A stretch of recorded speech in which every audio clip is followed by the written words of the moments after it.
Good good morning, শুভ সকাল। আমি আজ ভিডিওটা বানাচ্ছি যে আমরা মানুষ হিসাবে কতটা জ্ঞান অর্জন করতে পেরেছি আর কতটা পারবো। এইটার কিন্তু সারা ভারতবর্ষে বা পৃথিবীর এখন অভাব অনটন দেখা দিয়েছে, জ্ঞানের অর্জন অভাব অনটন দেখা দিয়েছে।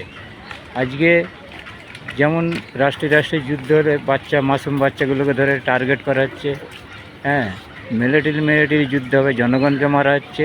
তো তাই বলছি, আমাদের জ্ঞান অর্জনের কি আলাদা করে আমাদের সকলের স্কুল খুলতে হবে? এই ধরনের জিনিসগুলো যদি হয়, মরা দেয় আর বাঁচা কঠিন হয়ে যাবে।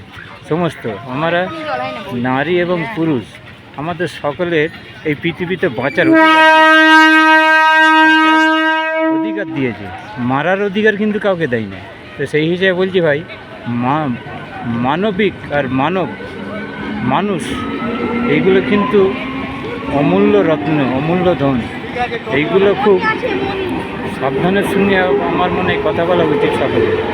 এইসব কাজগুলো চিন্তার বিষয় আছে এবং ভাবনার বিষয় আছে। ধন্যবাদ।